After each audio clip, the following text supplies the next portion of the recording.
Hello, my name is Nicola Wilson, and I will be doing a heart and peripheral vascular system assessment on my patient here. First, we'll start off with just generally seeing how our patient is presenting.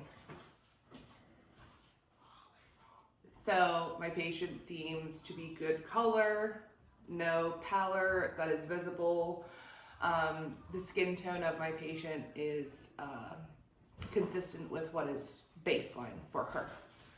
I see no increased work of breathing. The patient does not seem to be in any sort of distress, which is a good indicator of good cardiovascular integrity. So next we'll start off by palpating and measuring my patient's blood pressure. First, as we inflate the cuff, we will listen for the heart tones. Once the heart tones disappear upon inflation, I will go about 20 to 30 millimeters of mercury above that point, and then slowly release the air and to find the systolic and diastolic pressures.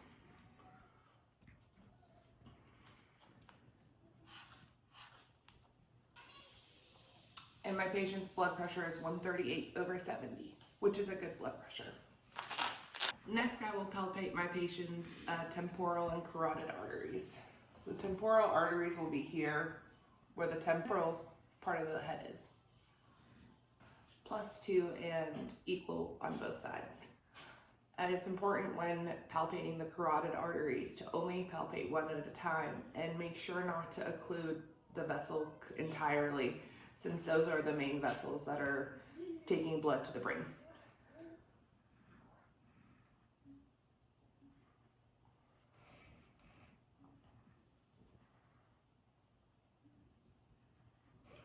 Both of those are +2 pulses and they're equal bilaterally.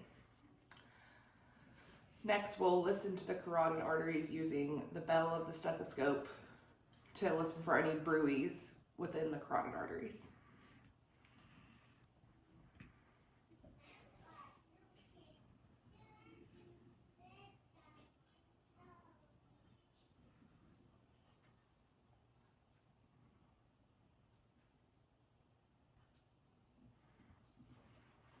There are no bruits present, which is a good indicator of cardiovascular health.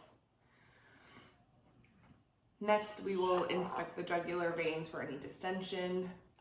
Depending on the patient's elevation of their head, would also impact how you would see the distension if it were present. Given that the situation we're in, my patient's just going to sit at this angle and we'll go from there. There is no jugular vein distension on the right side nor on the left side. So that's good. Another indicator of good cardiovascular health is the general appearance of the skin. If there is any indication of skin tenting, pallor, petechiae, anything like that, that would be an indicator that there's an issue going on cardiovascular wise. There are other systems that could be affecting those signs and symptoms, but this is another way to check the cardiovascular system. There is no skin tenting, no abnormal bruising, no petechiae. That is good. Color and temperature of the patient is good. I'm going to check the capillary refill on your fingers.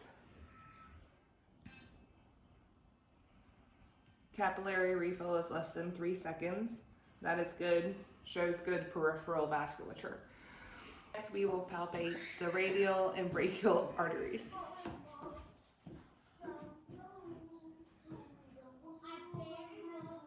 They're both +2 and equal bilaterally.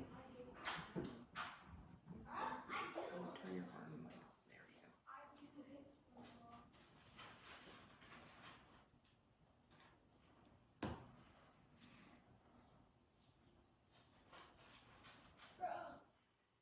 Brachial arteries are +2 equal bilaterally as well. Next, we will inspect and palpate on the lower extremities. First, we're looking at color, warmth, hair distribution. Patient is warm to touch. Skin turgor as well, especially given age. Hair is sparse. Given the age of this patient, hair distribution is expected to be sparse. There are other indicators that could show the health of peripheral vasculature other than hair distribution. Another thing that I will check on my patient is the capillary refill of the lower extremities. But due to the comfort of this patient, she wishes not to do that during this video.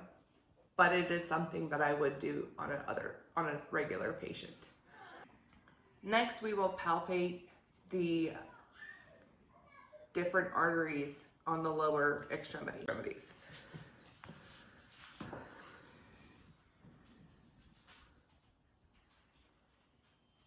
The dorsalis pedis pulses are +2 and equal bilaterally.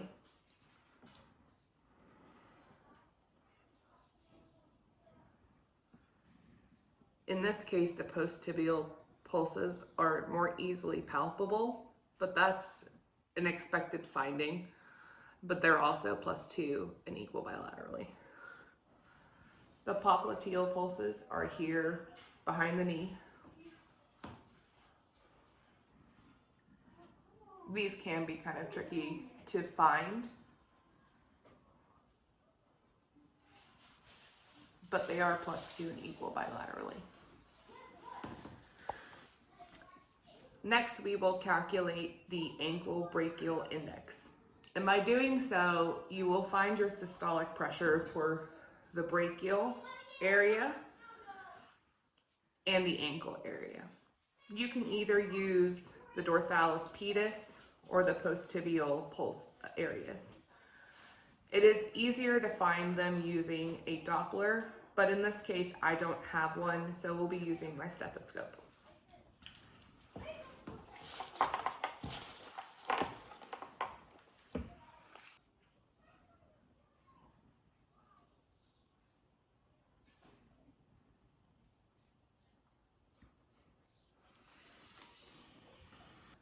Our systolic pressure for the ankle is 134.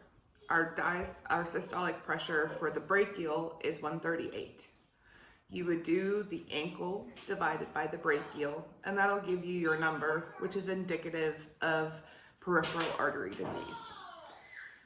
For this specific patient, the number is 0.97. Anything from 0.9 to 1.4 is a normal range. So this patient is not, given that number, does not have any issues with peripheral arteries. There are other indicators though that would also show peripheral artery disease.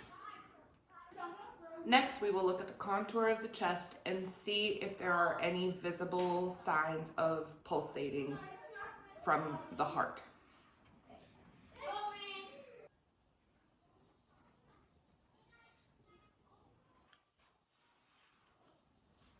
I do not feel any thrill, which is good, or anything abnormal. The contour of the chest of this patient is within defined limits, which is good as well. We can also feel for the apical pulse, mid-clavicular on the left side between the 4th and 5th intercostal spaces. It's only palpable in about 50% of adults, and given the privacy of this patient, we will not be doing it in this video. Next, we will listen to heart sounds. We're going to listen to each parts of the heart: aortic, pulmonic, mitral, and the apical areas of the heart, to listen for S1 and S2 sounds. Then we will flip to the bell side of the stethoscope to listen for any potential murmurs.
S1 and S2 sounds are clear.